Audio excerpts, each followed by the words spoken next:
পড়শির ভালো করতে গিয়ে ঘাড়ে কোপ। গঙ্গা কিংবা সিন্ধু পানি বন্টন চুক্তি নিয়ে বারবার বাংলাদেশ পাকিস্তানের বিষ নজরে ভারত। কিন্তু কেন? ঢাকা কিংবা ইসলামাবাদের পাশে দাঁড়িয়েও কেন দিল্লির ঘাড়ে চাপানো হচ্ছে দোষ? বন্ধু হয়েও কেন বন্ধুর পিঠে ছুরি মারতে মরিয়া বাংলাদেশ পাকিস্তান? একের পর এক বদনাম, গোপনে দিল্লির বিরুদ্ধে সলতে পাকিয়ে ফায়দা লোটার চেষ্টা। শুরুতেই দেখা যাক গঙ্গা পানি বন্টন চুক্তি। 1996-এর 12 ডিসেম্বর ভারতের তৎকালীন প্রধানমন্ত্রী এইচ.ডি. দেবেগৌড়ার সঙ্গে বাংলাদেশের সাবেক প্রধানমন্ত্রী শেখ হাসিনার এই চুক্তি হয়। 30 বছরের মেয়াদ ছিল এই চুক্তির, 1997 থেকে 2026। এক নজরে চুক্তির 7 কাহন। শর্ত রয়েছে, গ্রীষ্মকালে 11 মার্চ থেকে 10 মে পর্যন্ত সময় বাংলাদেশ ও ভারত 10 দিন করে গ্যারান্টিযুক্তভাবে 35,000 কিউসেক পানি পাবে। শুখা মরশুমে ফারাক্কা ব্যারেজ থেকে গঙ্গার পানির সমহার ভাগাভাগি। ফারাক্কায় গঙ্গার পানির পরিমাণ 70,000 কিউসেক পর্যন্ত হলে দুই দেশ সমান সমান, অর্থাৎ মোট পানির 50% করে পাবে। 70 থেকে 75,000 কিউসেকের মধ্যে প্রবাহ থাকলে তবেই বাংলাদেশ 35,000 কিউসেক পাবে। অবশিষ্ট পাবে ভারত। ফারাক্কায় পানির পরিমাপের জন্য দু দেশের প্রতিনিধিদের নিয়ে যৌথ কমিটি কাজ করে। 1996-তে এই চুক্তি স্বাক্ষরিত হলেও তার পেছনের কাহিনীও জেনে রাখা দরকার। 1977-এ ভারতের তদানীন্তন প্রধানমন্ত্রী মোরারজি দেসাই ও বাংলাদেশের তৎকালীন প্রধানমন্ত্রী জিয়াউর রহমানের দুই দেশের সম্পর্কের উন্নতি ঘটে। উক্ত দুই নেতা সেই বছর একটি 5 বছরের পানি বন্টন চুক্তি স্বাক্ষর করেন। কিন্তু 1982 সালে সেই চুক্তির মেয়াদ উত্তীর্ণ হওয়ার পর তার আর পুনর্নবীকরণ করা হয়নি। এরপর 1982-র 4 অক্টোবর বাংলাদেশের তদানীন্তন রাষ্ট্রপতি হুসেন মোহাম্মদ এরশাদ ভারতের সঙ্গে 2 বছরের পানি বন্টন নিয়ে একটি মেমোর্যান্ডাম অফ আন্ডারস্ট্যান্ডিং বা মৌ স্বাক্ষর করেন। 1985 সালের 22 নভেম্বর আরও একটি মৌ স্বাক্ষরিত হয়। তবে এই সময় প্রবাহিত পানির পরিমাপ বৃদ্ধি নিয়ে কোনো চুক্তি স্বাক্ষরিত হয়নি। ভারতও চুক্তি সম্প্রসারিত করতে অস্বীকার করে। 1993-এর শুখা মরশুমে বাংলাদেশের দিকে পানি প্রবাহ পূর্বের 34,500 কিউসেকের বদলে কমিয়ে 10,000 কিউসেক করে দেওয়া হয়। বাংলাদেশ জাতিসংঘ সাধারণ সভায় এবং দক্ষিণ এশীয় আঞ্চলিক সহযোগিতা সংস্থা বা সার্কে বিষয়টি নিয়ে উপস্থাপন করার চেষ্টা করে, কিন্তু তাতেও বিশেষ ফল হয় না। এরপর 1996-এ চূড়ান্ত রূপ পায় গঙ্গা পানি বন্টন চুক্তি। তবে যতই জল নিয়ে উদারহস্ত হোক না কেন নয়াদিল্লি, পেছন থেকে ছুরি মারা চলছেই। ভারতের বিরুদ্ধে অভিযোগ উঠেছিল তারা পানির ন্যায্য হিস্যে দেয় না। প্রখর গ্রীষ্মের এই চুক্তির আওতায় যে পরিমাণ পানি পাওয়ার কথা তা পাচ্ছে না ঢাকা। ফলে পানি কমছে পদ্মায়, বাড়ছে লবণাক্তের। ফারাক্কা ব্যারেজের মাধ্যমে গঙ্গার পানি হুগলি নদীতে সরিয়ে নেওয়ায় বাংলাদেশে কমে যাচ্ছে পানির প্রবাহ, ক্ষতিগ্রস্ত হচ্ছে কৃষি।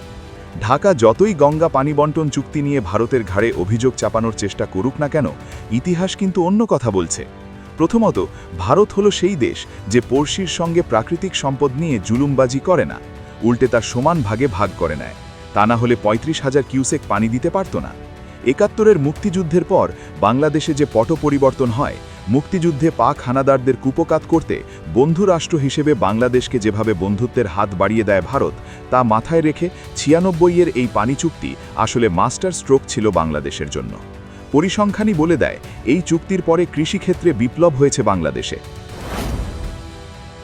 2023-এ বাংলাদেশের কৃষি সহ বিভিন্ন ক্ষেত্র নিয়ে একটি জরিপ রিপোর্ট পেশ করে এশিয়ান ডেভেলপমেন্ট ব্যাংক। সেই তথ্যে জানা যাচ্ছে 1961 সাল থেকে 1976 সাল পর্যন্ত ধান চাষ হয়েছিল 20 মিলিয়ন টনের আশেপাশে।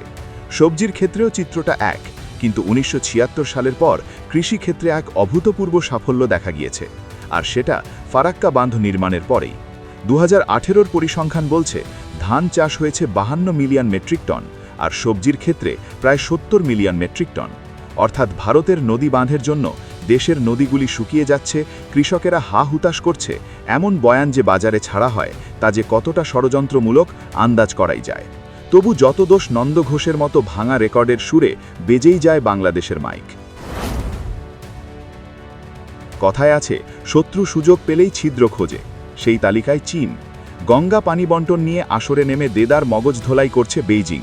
লাগাতার ভারতের বিরুদ্ধে তৈরি করছে একটি হেজেমানি বা আঞ্চলিক আধিপত্যবাদের ন্যারেটিভ।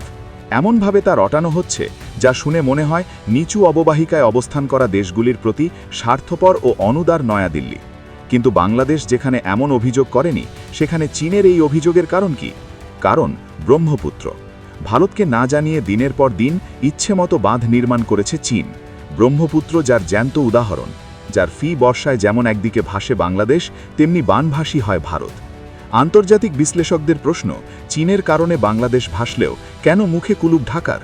নিজের দেশের সর্বনাশ করলেও তার প্রতিবাদ না করা কি নীরব দাসত্ব নয়? যে ইস্যুতে বাংলাদেশ ভারতকে কাঠগড়ায় তুলেছে, সেই একই ইস্যুতে কেন রা কাটে না ঢাকা? মাইলের পর মাইল হওর বিল লুট করে তাতে শিল্প কারখানার বর্জ্য পড়ে বাস্তুতন্ত্র নষ্টেও ভারতের দোষ দেখে বাংলাদেশ। যে ভারত জল দিয়ে বন্ধুত্বের হাত বাড়ালো বাংলাদেশের কাছে, তাকেই বিনা দোষে কাঠগড়ায় তোলা ঢাকা কি ভুলে গেছে ইউনুসের 18 মাস? ছলা করার আশ্রয় নিয়ে গোপনে গোলামি করে আমেরিকার কাছে বেচে দেওয়ার পাণ্ডাকে কেন সুবোধ বালক ভাবছে বাংলাদেশ? সূত্রের খবর, চীনের মুখাপেক্ষী হয়ে বাংলাদেশকে ভারতের বিরুদ্ধে লেলিয়ে দিতে এক শ্রেণীর সংবাদ মাধ্যম হাতে হাত রেখে এগিয়েছিল। এবার আসুন পাকিস্তানের কথায়। 1960-এ ভারতের সঙ্গে করাচি সিন্ধু পানি বন্টন চুক্তি নিয়েও নিরন্তর দিল্লিকে কোণঠাসা করার চেষ্টায় আর এক পড়শি পাকিস্তান। পাহেলগাম হামলার পর দিল্লি স্পষ্ট জানিয়ে দিল, কোনটা করবে পাকিস্তান, ঠিক করুক আগে। দেশ বাঁচাবে নাকি ভারতের বিরুদ্ধে কলকাঠি নাড়বে? পাহেলগামে পাকিস জঙ্গিদের তাণ্ডব চালানোর পরই সিন্ধু পানি বন্টন চুক্তি নিয়ে কড়া পদক্ষেপ নেয় নয়াদিল্লি। স্থগিত করে দেওয়া হয় তা। এরপরই স্বভাবসিদ্ধ ভঙ্গিতে ভারতের বিরুদ্ধে বিদ্বেষ ছড়াতে আসরে নামে ইসলামাবাদ। মগজ ধোলাইয়ের নীল নকশায় লেখা হয়, সন্ত্রাসের ছুতোয় চুক্তি স্থগিত রেখে পানি যুদ্ধে নেমেছে ভারত, যার জেরে ভয়াবহ সংকটের মুখে পড়বে পাকিস্তানের কৃষি ও অর্থনীতি, পঙ্গু হবে। বিশেষজ্ঞরা বলছেন, ইসলামাবাদ ভুলে যাচ্ছে সিন্ধুর পানি নিয়ে ভারত কখনো নাকখত দেয়নি, মুচলেকা দিয়ে বলেনি পানি তারা দেবেই। বিদেশি সংবাদ মাধ্যমের একটা বড় অংশকে বাগে আনতে লাগাতার নয়াদিল্লির বিরুদ্ধে মন গড়া তথ্য ছড়াচ্ছে ইসলামাবাদ। 1960-এর পর পাকিস্তান সন্ত্রাসবাদ ইস্যুতে ঠিক কি করেছে ভারতের বিরুদ্ধে, তার তালিকা যদি তৈরি করা যায়, তাহলে বিশ্বের কাছে মুখ দেখাতে পারবে তো পাকিস্তান? ছলে বলে কৌশলে স্রেফ ভারতের জমি দখলই নয়, তোফা হিসেবে সরবরাহ করে দুর্ধর্ষ জঙ্গিদেরও।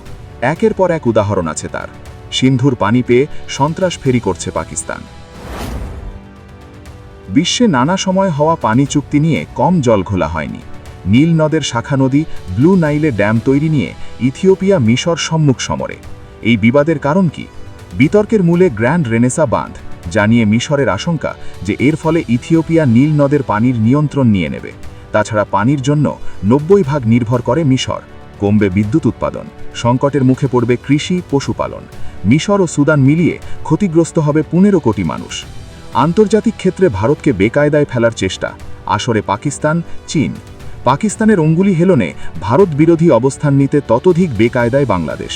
কারণ পাকিস্তান যতই বাংলাদেশের মগজ ধোলাই করুক না কেন, দেশের একাংশের জনতা পড়শি রাষ্ট্র হিসেবে ভারতকেই সমর্থন করে। আবার চীনও পাকিস্তানের সঙ্গে হাত মিলিয়ে ভারতের বিরুদ্ধে ঘুঁটি সাজিয়ে চলেছে। চীনের ঢালও বাংলাদেশ। উভয়েরই যুক্তি, নয়াদিল্লি কোনো আন্তর্জাতিক আইন মানে না। ভারত এমন এক রেরো দেশ যারা আইনকে বুড়ো আঙুল দেখায়, অথচ বাস্তব বলছে অন্য কথা। ভারত পাশে না থাকলে যেমন গঙ্গা পানি বন্টন চুক্তি হতো না, তেমনি অধরা থেকে যেত সিন্ধু পানি চুক্তি। প্রতিটিতেই ভারত থেকে সুবিধা নিয়ে ভারতকেই ছুরি মারার চেষ্টায় পাকিস্তান, চীন। তবে বাংলাদেশের নয়া সরকার ভারতের সঙ্গে সম্পর্ক উন্নয়নে আগ্রহী। তারেক রহমানের জামানায় গঙ্গা পানি বন্টন চুক্তি কোন পথে এগোয়, বলবে সময়।